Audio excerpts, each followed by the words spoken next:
So for me, the reason I'm so passionate about that and excited to see 100,000 plus interviews getting released is because I have to believe each of those is impacting somebody's life, and it's ultimately making the world a better place. And I'm a firm believer in that.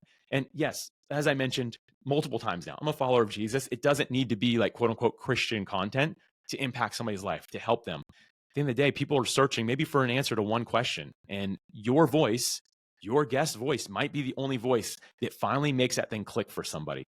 To me, man, there's just nothing more powerful than that.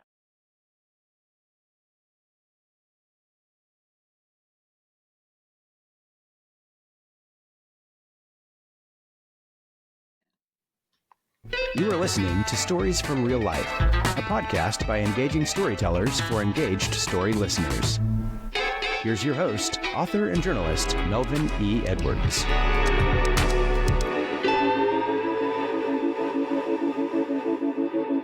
Hello again, and welcome to today's episode of Stories from Real Life. I'm your host, Melvin E. Edwards. Thanks for joining me for today's show, which happens to be my 100th episode. Our guest is Alex Sanfilippo, the founder of PodMatch and host of Podcasting Made Simple. Hello, Alex, and welcome to the podcast. Melvin, congratulations on 100 episodes, and thank you so much for having me. I'm really honored to be here. That 100 episode mark is the chances of a podcaster making that far. I'm a data guy and a full-time podcaster. I know there's a less than a 10% chance of making it to 100 episodes for podcasters. So congratulations again, and I'm honored to be here. Love your show as a listener and just really excited. Thanks a lot, Alex. So how are things going on near the Florida-Georgia line there in Jacksonville? Yeah, great. It's actually it's funny. Today I was talking to my business partner. So it's me, my wife, and then one other partner, and he lives in Kentucky. And they've been talking about how it's been snowing, freezing, cold. And today we got on the call and I was like, I hear like wind. And he's like, yeah, I got my window open. I'm like, whew, man, what are you doing? He's like, man, it's 70 degrees out today. And I looked at our temperature. I'm like, it's 50 degrees here. I'm like, just when you think you got this thing figured out. And he's like, wow, this is the only day this is going to happen. But yeah, here in Jacksonville, Florida, my wife, Alicia, and I, and business partner, we live very close to the ocean, and we love being out at the water. We love riding our bikes out there. And so we're outdoor people. And so it's just a beautiful place to live. Thoroughly enjoying it here. I like Jacksonville too. You and I have exchanged some emails, and I told you my daughter went to Jacksonville University. And so I spent a little bit of time there, and I really enjoyed Jacksonville. Yeah, it's a good spot. I played there. I play soccer, just now it's more rec, but I did play against JU's soccer team, and that might have been the last game I ever wanted to play in. After that, they were real fast, really good. Yeah, for a Division I school, they're really small, but they have some great athletes who go to school. For sure. Oh, yeah, it's an incredible school. They've done a very good job with that. Yeah, my daughter loved it there. All right, so let's get on the topic today. So before we go any further, I want to answer the question that you might be thinking. Why did I invite you as my 100th guest? So of my 17 episodes so far this year, 14 of those guests have come directly from PodMatch. So your platform has helped me find such interesting and fun guests that I wanted to have you here so I could thank you personally. That's why you're here. That's incredible. Thank you for that's amazing to hear. Thank you. That just warms my heart, makes my day. I'm really thankful to hear that. And I mentioned it a few minutes ago, but as a listener to your podcast, I guess I didn't know that those people were coming from PodMatch, but you've had some incredible interviews. So, I mean, kudos to you for making it happen and for finding out how to pick the right guests and stuff, right? But man, I am honored to be here and so thankful to hear that. That seriously makes my day. That's awesome. Yeah, for me, I love hearing people's stories. I'm a storyteller myself, and I love hearing other people's stories. And my thinking is, if it's interesting to me, I could probably make it interesting to you. But if it's not interesting to me, I probably can't make it interesting to you. So if it's somebody whose story I want to hear, I want you to hear it too. It's like sharing. So it's just really a fun time. I really love doing this. So yeah, you and I met each other. Sorry about that. You and I met each other after we reached out. Thank you. Thank you. I appreciate that. Now you're making my day. You reached out to me in December to invite me to join the PodMatch network. And after a couple of email exchanges, I was inspired to write down my mission for this show. And this is what I came up with. So this may be a little bit longer than most mission statements. So the Stories from Real Life podcast will attract high quality guests. And those conversations with the host are intended to provoke thought, evoke laughter, and encourage reevaluation. Each episode will be thoroughly researched and produced with a professional sound quality, comparable to other top podcasts, whether they are independent or corporate? So that's what I've come up with so far. I love the parts thought and laughter, because I think that those things really, like, it's just brilliant that you mentioned that. I know that you're a storyteller, like, you get this, but there's got to be something that's thought provoking and encourage laughter. The best way I can describe this is if anyone listens to like any or watches any modern day comedians, they're starting to actually put like a takeaway in what they share. Yeah, they make you laugh for sure, but you're also like, huh, I learned something from this, right? They're like kind of catching on. Like, there's got to be some story that has something that's thought provoking for you and encourages laughter. And I love that you put that in that mission statement. I think it wasn't too long. I think it's well said. I appreciate that. It seemed like it was probably twice as long as it should have been, but I'm glad you liked it. So I'm going to put you on the spot here, if you don't mind. Which podcast do you consider the best? And the reason I'm asking you that is because I want my podcast to compare with that, whatever it is. Whatever one you consider the best, that's the one I'll listen to, and then I'll take something away from that to add to my show. I'll go with the show that immediately came to mind, but this is like, Melvin, this is like the toughest question for me to answer because I feel like I built such great relationships with so many hosts that I become a little bit biased. So I'm going to actually, and this is against what I usually do, but I'm going to go to one of the top podcasts because I actually do know the individual, but Jordan Harbinger, the Jordan Harbinger Show. I think he does a really good job just capturing interesting topics and conversations. He really pulls something out that I think a lot of people don't. And I think what makes it really good, and I think you probably understand this as well, is that he's learned to make his episodes follow a narrative. So if at minute 30, someone says something that would be better to be in the beginning, they'll edit it and move that closer to the beginning so that it follows a story arc all the way through.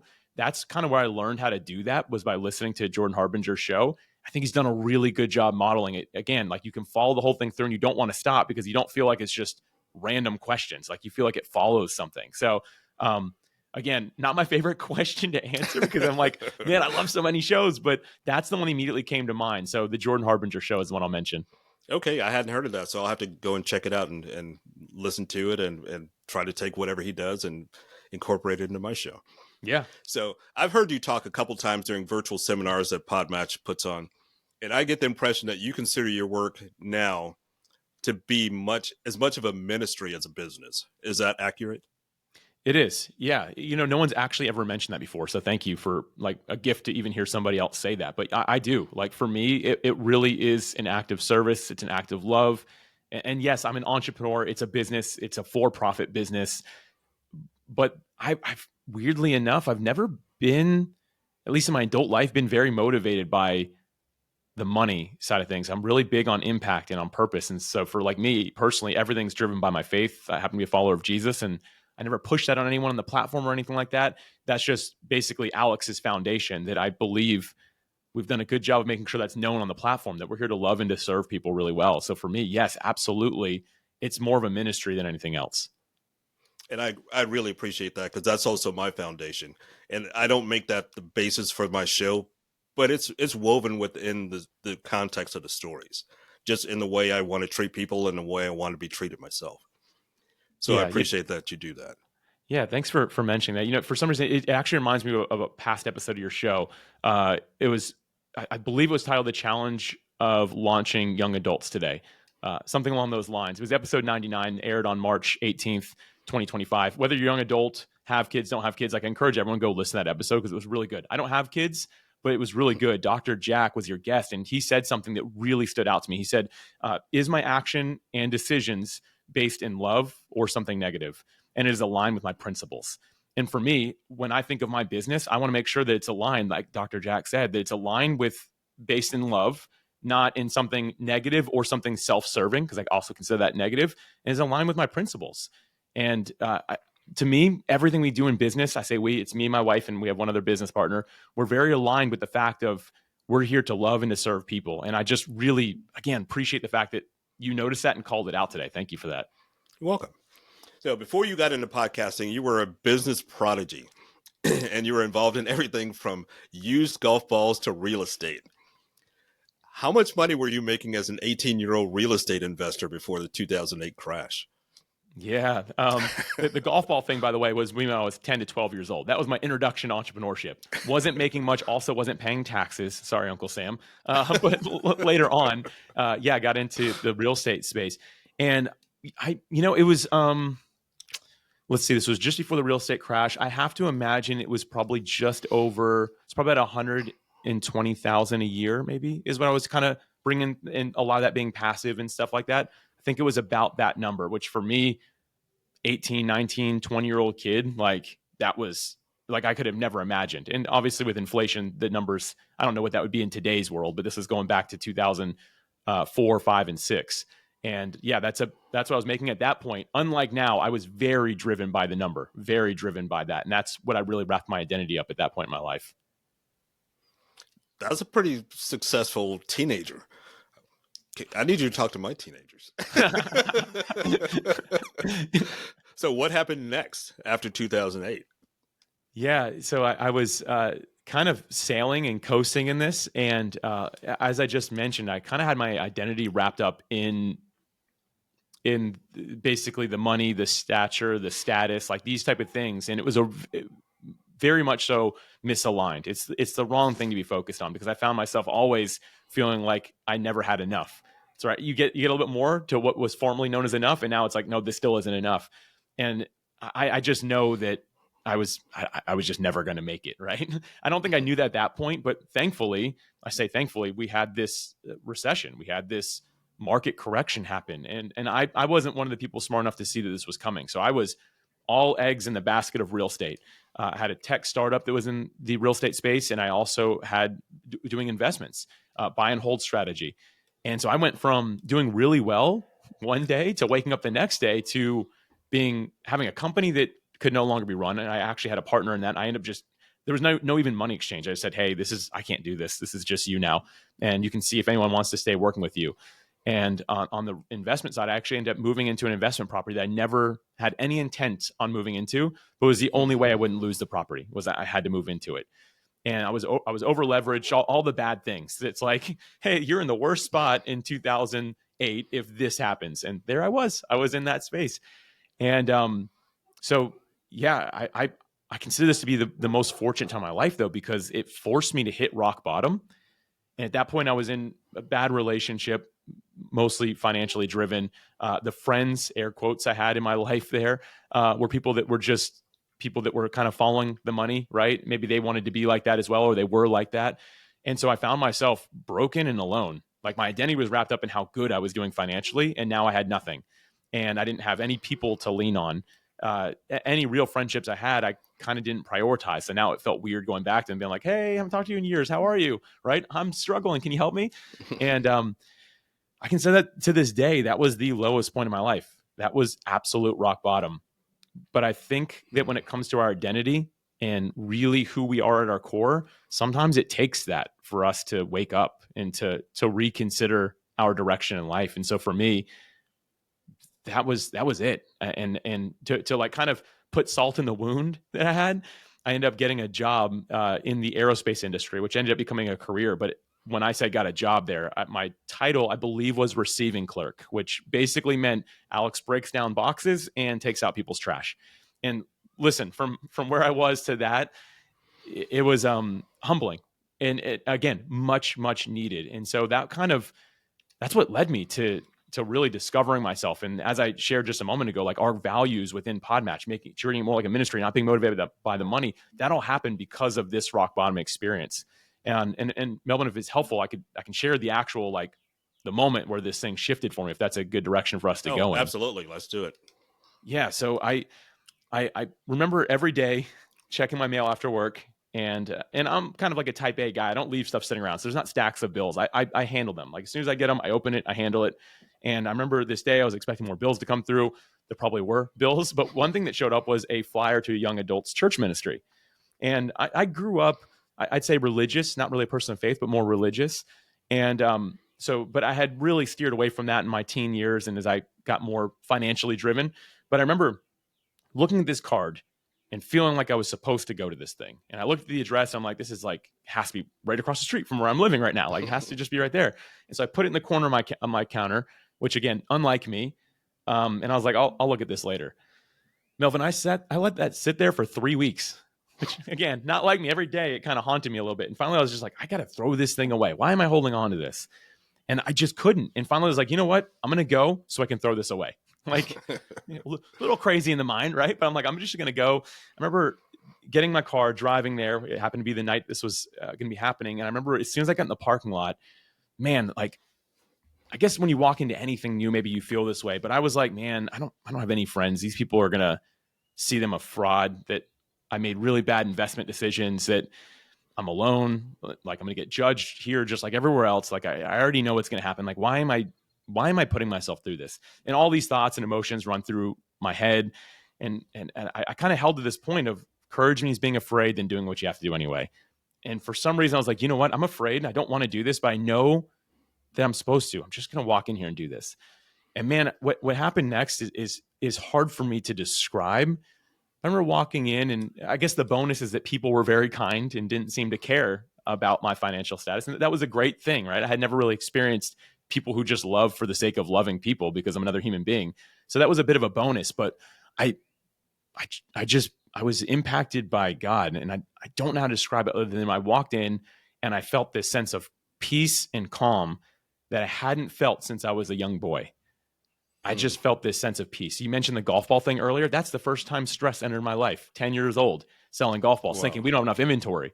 Weird thought for 10-year-old, right? But that's what, like, when this idea of stress and pressure and this reshaping of my identity started. And for the first time in what must have been 10 years, I felt this sense of, man, there's something here, right? And so I just believe that God just met me where I was. And for the first time, I can't describe it, but I felt loved and accepted, not because of anything I've done, but just because of being here, I suppose. Again, hard for me to describe, but I'll tell you what, like at that moment, I like broke down in tears, and I was like, man, like God, like if you're real, if this is something, like I'm going to dive into this, but this is where I want my identity to be. That whole situation, man, that was my rock bottom. That was the worst time of my life, but it also became this new foundation I was able to build upon. And to this day, I look at that whole experience, that whole moment, that whole situation as the pillar for all success in my life. And I don't just mean financial success. I more so mean emotional success, relational success, and really just building a thriving relationship with God. And man, my life is night and day better. And it took me forever. I say forever. It took me many years to ever get back to a financial status that I previously had and to get out of the debt that I got myself in. But that stuff never really bothered me. And I didn't even feel the need to celebrate when I made more than that again, like, because it wasn't the motive anymore. And so that's kind of the story of where I came from. And a lot of it is, I just can't describe it, but man, like I felt like Jesus just met me. And to this day, am grateful for that. That's really incredible. I appreciate you sharing that. And I believe you also met your wife during that experience at that church. Is that correct? I did. Thankfully, that was years later after I kind of got some of my stuff together. But yeah, sure enough, I remember we were both driving the same kind of car. It wasn't a common car, but I was like, oh, I saw it one day and I was like, oh, someone told me a cute girl drives the other one of these. I'm like, I'm just going to park next to her and see if she talks to me when I walk in the door. Funny enough, that strategy worked. I walked in the door and she started talking to me. That was your first PodMatch. There you go. Right. That's funny. It was interesting. I walked in the door and I'm pretty good at just talking with people. I didn't think much of it, but it was one of those moments where it was like, I know it sounds cheesy, but it was totally love at first sight. Like I saw her and just froze, and she's like, "Hi, nice car." And I was like, "Thank you, nice car to you too," type of thing. And the first 3 times I saw her, she said all I would talk about is the car, because it's all I could like.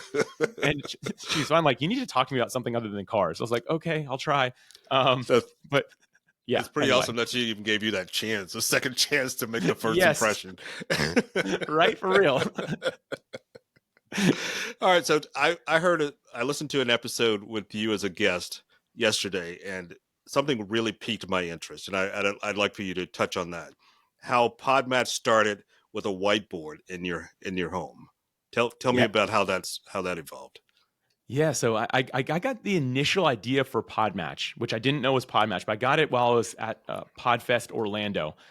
which is a big podcasting conference in Orlando, Florida. I was just talking to podcasters, and they all kind of described a very similar problem they're having connecting with guests and streamlining that process. And I was like, okay, there's something there. Melvin, I wasn't smart enough to know what that meant. So I just kind of came home with this in my head, and I'll never forget it. This is another one of those situations where I felt like God really intervened, but I was actually working out outside because at this point, COVID had kind of begun and everyone was at home. So I was like working out on my outside, my backyard. And I just was like, I wasn't even thinking about it, but for some reason, I just felt like I was supposed to go into the whiteboard and just write down what I believe everyone was saying. So in my head, I was just going to write down having trouble finding the right guest and streamlining the process. Like I thought that's what I was going to go write down.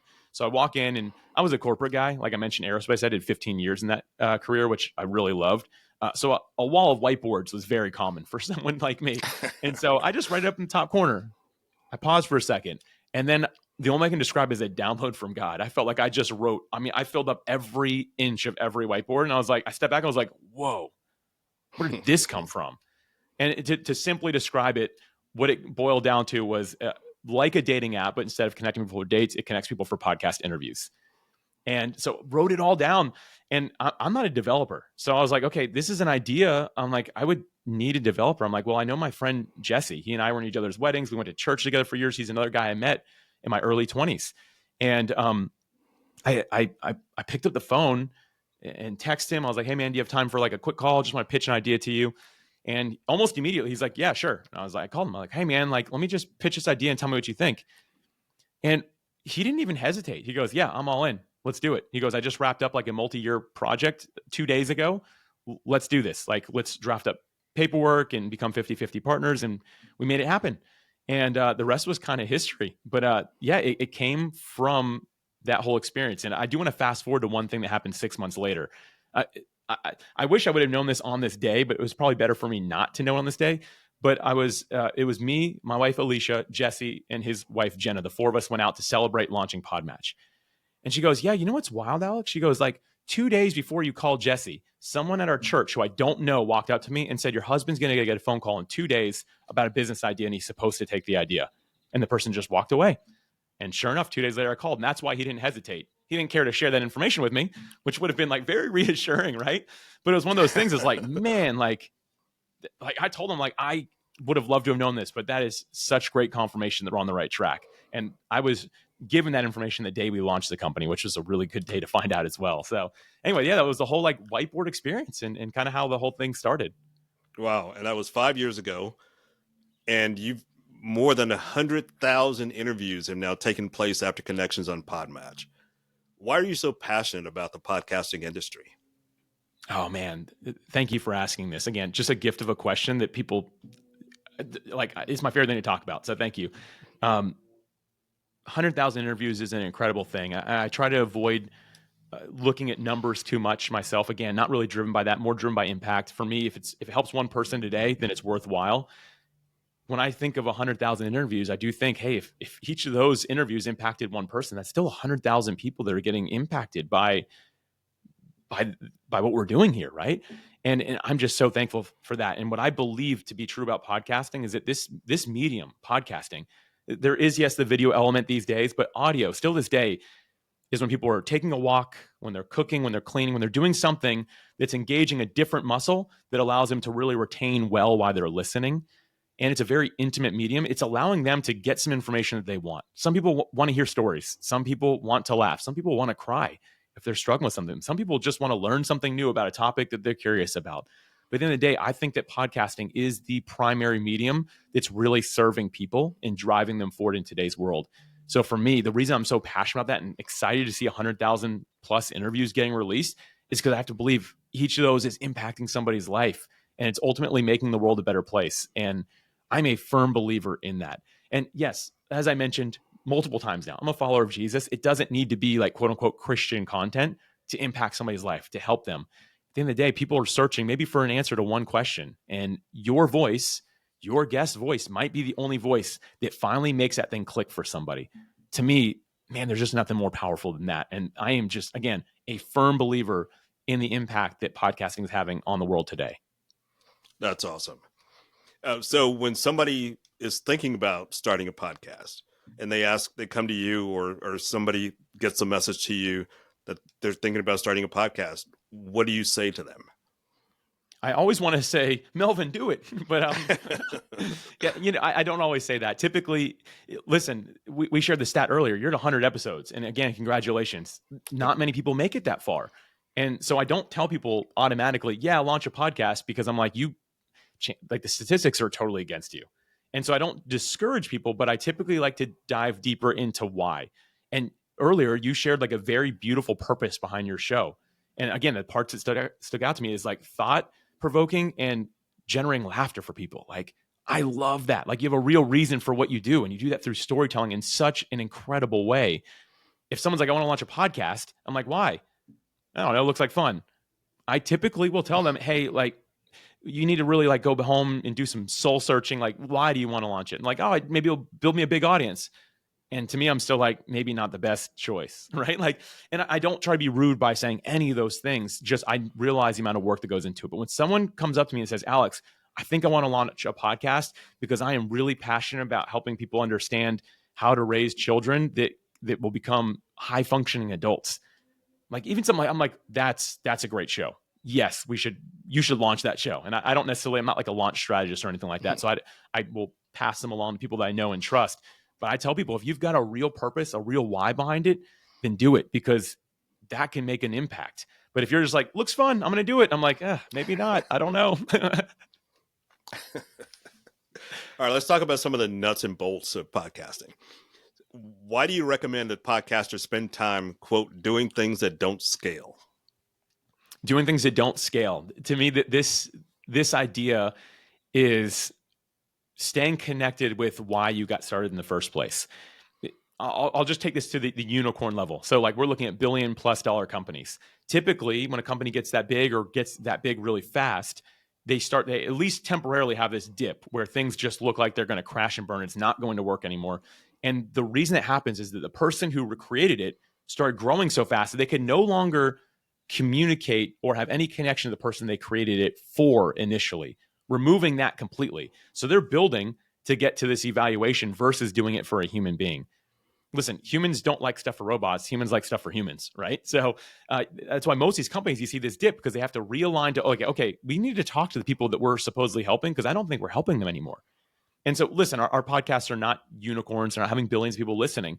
But if we get too caught up in what microphone am I using? How long are my episodes? And like, how can I edit this better? And what can I do here? And that stuff is all important. But we do all that stuff to the extent that we no longer spend time with the people that we say are our ideal listener. We lose that connection. So doing things that don't scale, to me, is that one-on-one conversation. Get on a virtual video call with someone for 5 or 10 minutes. Exchange voice notes on social media. That stuff does not scale at all. Like, it doesn't. You can never talk to someone for 10 minutes and then make that take less time. If you're talking for 10 minutes, it's 10 minutes of your time, right? So that's just how it works. But the reality is, to me, that is the most beneficial thing you can do as a podcaster, because it actually helps you remember, this is who I'm serving. And I'm actually realizing I'm hearing a trend among the people that I say I serve. They're starting to ask this other question now. An example, storytelling. AI is a thing. Are people that are interested in storytelling asking like, hey, is AI going to impact this? Maybe that's a topic, but only if you're a listener saying that. We don't want to leave it to ourselves and be like, I bet they're wondering this. Let's not bet or guess. Let's actually do the thing that doesn't scale and have those one-on-one conversations. For me, it's how I grow my show as well. So not just talking for feedback, but also how I grow my show. I try to find one person every day, doesn't really scale, that I say, this is the ideal person who would love to listen to my show. I'm just gonna start a conversation with them, and eventually I'll mention my podcast if I get the chance to. Doesn't scale, but it's one of the most impactful ways I've learned to communicate and share my show really well. And again, make sure it's heading in the right direction. I've heard you call that an avatar. Yes. Yeah. Yep. And I've put some thought into that, and I discovered who the avatar is for my show. And it's a guy who also lives in Florida. And I know he listens to every episode because he reviews every episode. And I really appreciate that. And so when I'm thinking about each episode, I'm thinking, all right, would Clark find this topic interesting? Or is this something that wouldn't necessarily fit his age group? Or would this be more likely to be for a woman? And so the episode aren't specifically for him, but I've got him in mind when I'm putting it together, because he's such a fan of the show. And I really appreciate that. And I want him to know. So I'm sure he's listening, Clark. I appreciate you. So I'm going to tell you that now so that everybody else can hear it too. So that's what I got. Another thing that I learned from you, Alex. Oh, that's great. Yeah, my avatar's name is Adam, and same thing. I know Adam, and I learn more about Adam by having those one-on-one calls, by reaching out to people who I think might be interested. It helps me figure out who Adam, that avatar, that ideal listener who is fictitious, but it helps me really understand that. So, I thank you for like doing that. I think that's how we connect our why and our purpose for getting into podcasting to something that's actually tangible. And listen, the why, when you're like in the middle of editing, sometimes you're like, I don't really care why I'm doing this. Like, this just isn't fun today, right? But if you're like, you know what, Clark needs me to show up today. Now you have a person. And I think a lot of us don't want to let someone down that's relying on us. It helps keep you motivated when the going gets tough. Absolutely. Absolutely. All right. So I'm going to tee this question up for you. How can podcasters find and book ideal guests for their show? PodMatch.com that we've talked about here a bit, like a dating app, but instead of connecting for dates, connects for podcast interviews. That's exactly what the platform was created for, to connect guests and hosts for interviews. And to, I like to say, streamline and automate as many things as possible in between that process, because just saying, yep, you're a good guest. Yep, I'd like to be on your show. There's a lot of work that goes on between that. And the goal was just, can we make it so that people don't even have to exchange an email? They can just both have everything they need, have it set up and ready to go. And I can't say we've perfected that part of it, but we're getting closer every single week. We release an update every week that's improving that process along the way. But to answer your question, podmatch.com. Thank you for the opportunity to even talk about my platform. That means a ton, Melvin. Thank you. Yeah. And when people are either thinking about going into podcasting or new to it, one of the things I think they overlook is the production side of it. It's a lot of work. If you want to do it right, it's a lot of work. So what suggestions or what advice do you have for new podcasters on the production side of things? Yeah, the production side. This is what almost got me to stop podcasting when I got into it, was the production side of it. The first thing I'll say about this is, do not compare your day one to someone else's year 20. I mentioned Jordan Harbinger earlier. If you go listen to his podcast, look at the brand around it, don't think that you have to have that when you're getting started. He started as a hobbyist, and I've had conversations with him. I've even interviewed him on this topic, where he's like, the best way to start is just have fun with it. It's not going to be great when it starts, but it'll get there, right? Like, yes, have some pride in what you do. Have a spirit of excellence, like do your best, but don't seek being perfect or saying, I want to be just like this individual. Be yourself and do the best you can. For me, I started saying, I need to do all these other things because that's what the big podcasters do. When in reality, the only thing required of being a podcaster is consistently releasing value-adding episodes for listeners to consume. That's the only thing that's required. So focus more on the quality of the content, the words being said, than anything else. So when you're starting, start with the bare minimum. Like where do you, that's the foundation that we just shared now. Where do you build from there? Do some basic editing, add an intro and outro to it. If a dog starts barking in the background and neither of you are talking, remove that part, right? If Alex sneezes while we're having the conversation, try to edit that out, please, right? Like, these things are some basics that you can do. And I always tell people, like, don't go so much that you're just like, I'm just going to release it how it is. That can be good. But if, like, I know I'm not the best speaker or podcast guest in the world, and Melvin will have to edit some of the things I've said. It's better that way. It helps elevate me, it helps elevate him, and ultimately makes it a better experience for Clark, the ideal avatar, the listener, right? And so I always tell people, like, don't overwhelm yourself with the production, because there's so many things that you can do. Keep the main thing the main thing. If the goal is to release value-adding episodes on a consistent basis for listeners to consume, then focus on the things that directly impact that. You can go after new listeners later, but start with some good basic editing. And there are, Melvin, I'm not sure exactly what tools you used when you first got started, but the tools have evolved rapidly and will continue to do so. It's getting easier and easier. Still not easy, but easier and easier to be able to actually do this really well. Yeah, with the AI integration I use Riverside, by the way, for most of my work, but the AI integration makes it so much easier. I write. I've been a writer my whole life. So the writing part is easy for me, but it's not as easy as pushing a button, having AI do it. Right. It's something that might take me 10 minutes will take AI 10 seconds. And it may not be what I want, but it gives me a start. And then I can go and edit it and then make it personal and make it from me, not just from a computer generation. So all of those tools make this a little bit easier, but I still don't want to give up that personal touch. Yeah, the personal touch, I think, that's what gives it a personality, right? Because there are certain tools now that will like generate an entire AI podcast, no human involvement at all. To my knowledge, there's not a single one of those that's popular at all. Even though the voices sound really human, they can even interact. The people that listen to it are curious about the technology, but people always say it's missing something. I'm like, yeah, it's missing the human soul.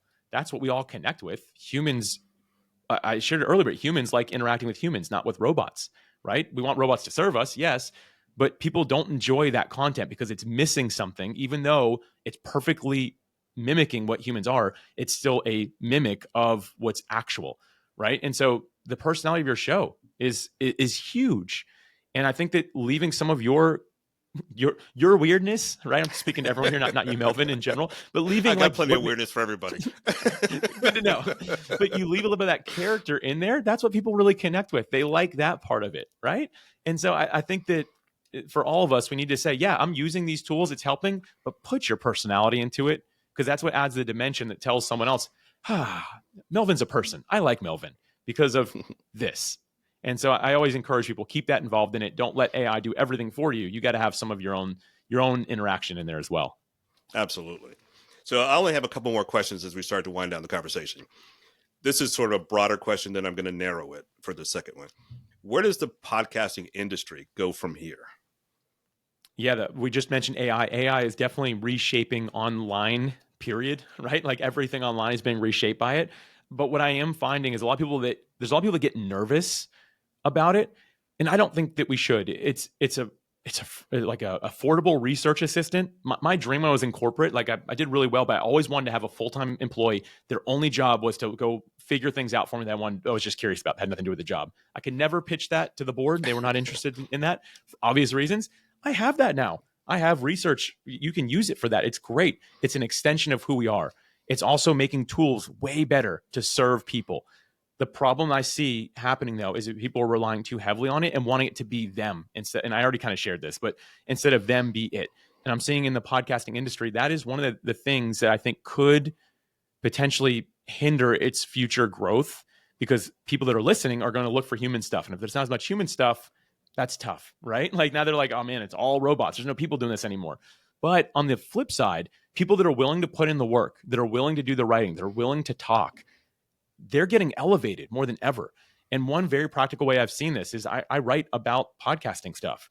And people have been asking me like, Alex, how come everything you write hits the top of Google almost instantly? I'm like, well, show me your article. Their article is 100% AI generated. Mine is 100% handwritten. That's just the way that's been my strategy. And I'm like, well, they're like, well, yours took 4 hours to make. Mine only took like 5 minutes. I'm like, yes. And the internet knows that. And so it's going to favor the person that put in the work, right? And so for me, it's getting easier to get exposure. It's getting easier for me to get good reviews. People are like, oh, a human, look, a human, let's go to that. That's what we gravitate toward. So I think that the future of podcasting will be under attack quite a bit by AI, but people that are willing to do the work are going to stand out even more. And we're continuing to see from a listenership standpoint, people are flocking to podcasts for some reasons we already expressed. So I think it's a very good future for podcasting. Okay. So let's make this personal for the last question of the day. What's next for Alex Sanfilippo? Next up for me is just to continue honing in what we're doing with PodMatch. So like I said, that slot between finding a guest, finding a host, making that initial connection, really making what happens in between that process really good for people. Again, using AI, we've been able to really enhance the tool a lot. We will continue to do that because we want to make it as frictionless as possible. What's next for Alex is making it so that podcast guests and hosts can spend more time doing what they like, which is what we're doing now, time behind the microphone together, and less time doing everything else that makes this work. If we can find a way to delegate that so that, again, we can enhance this, man, that's the future I want to be part of. And that's really where I'm heading. Like everything I do is focused on ensuring there's more time behind the microphone together. All right. That's a great way to wind up this episode. But I want to sort of give a shout out to PodMatch again. So whether you're a podcast guest or host or aspiring guest or host, podmatch.com/free will give you some quick ideas to help you grow and improve in your podcasting efforts. Podcasting guru Alex Sanfilippo has been our special guest for my 100th episode. Alex, it's been an honor to have you here today. Melvin, thank you again. Seriously a gift to be here with you. Thanks. So check out my website at podcastreallife.com. If you go there, you can find the links to every platform that carries this show. You can also find links to Alex's show and to PodMatch. That's it for today's episode of Stories from Real Life. Join us again next time for another chance to learn from each other. Until then, don't forget to shine your light wherever you go.